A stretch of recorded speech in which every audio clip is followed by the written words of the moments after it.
Okay, so we got this flow switch for ER-252 Lochinvar pool boiler. This is a water boiler. We're not heating air, we're heating water here. This is the flow switch right here. Liquid flow switch. I think it closes at around 5 psi, something like that. It's not a high, it doesn't have a high low limit on it.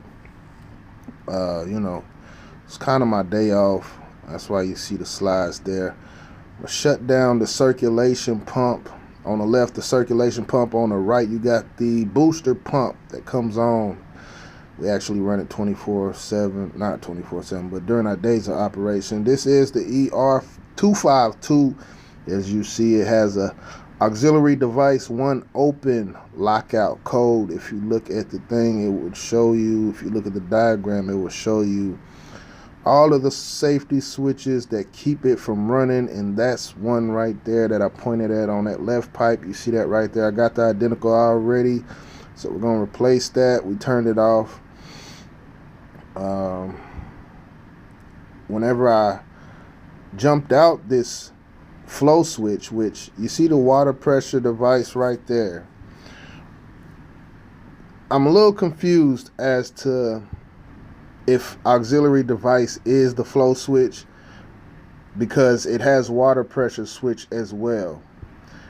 And the reason why I think it is auxiliary device 1 is because whenever I jumped the switch out or made common to normally open,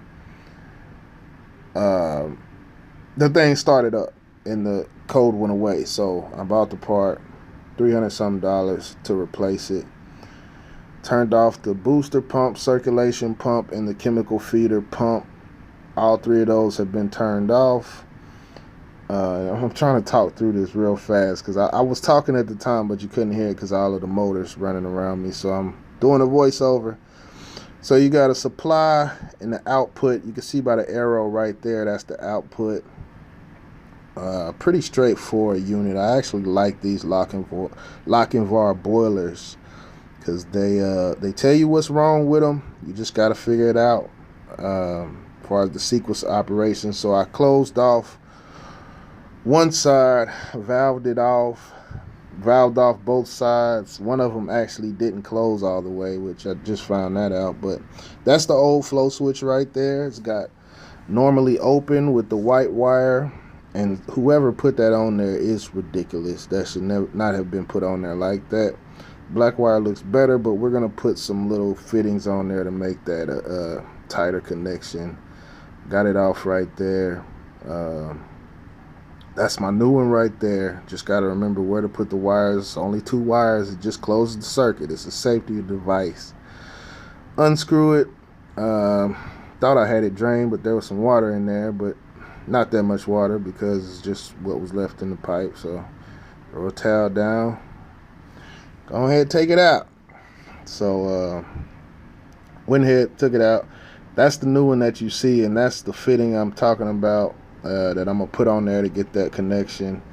And you see on my tools there that they even got this stuff color coordinated at this point. When you crimp that thing down, it'll tell you exactly which crimp to use. The most important thing though is the flow, and the arrow of the flow on the flow switch is facing the direction that the water is going. The other important thing is the paddle, the length of the paddle. If the length of the paddle is not correct, it will not perform correctly. So I tend to use the same paddle that was from the old flow switch and not use the new flow switch's paddles, because the paddles I got, they weren't the same size. So I used the same size. And now you see there I got the little fittings on there. It's nice and tight, nice and snug, crimped down on there. Got it hooked up now, and it actually did start running after a while. It gave me a little bit of trouble, but it did. As you see, pool heating now. It was at 101 when I got there. I think by the time I finished the video, it was at 102. But, looking at this diagram, it's a very simple Lochinvar. And they're actually easy to PM as well. But this is the part that's confusing. It says water pressure switch, then you got air pressure switch, which that's that right there. That's the air pressure switch, which senses the induction motor, the pressure inside of the cabin where the heat exchangers are, so it knows it's getting airflow. I know what that is. But the part that is confusing, it says water pressure switch, and then it says auxiliary device 1, and that's the lockout I got. But the switch that I replaced, it senses the pressure of the water. So why would it be auxiliary device 1?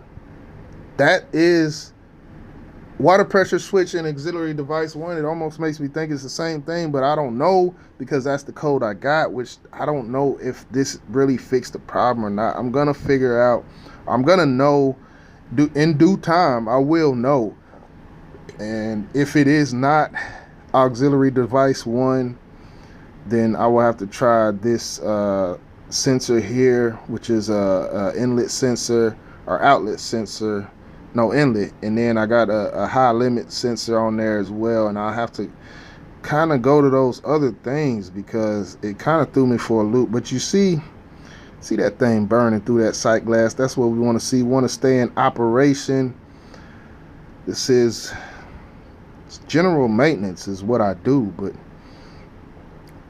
I guess the knowledge of some of this is not general, in which that's what I love. I love to learn.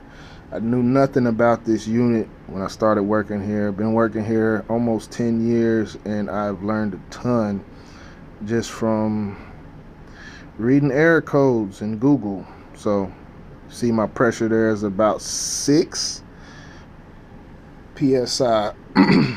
And yeah, it's running for now. We're gonna see if it holds up, man. That's kind of what you got to do. All roads led me to that thing, and I replaced it. So glorified parts replacer, call me that all you want. YJ, I'm out.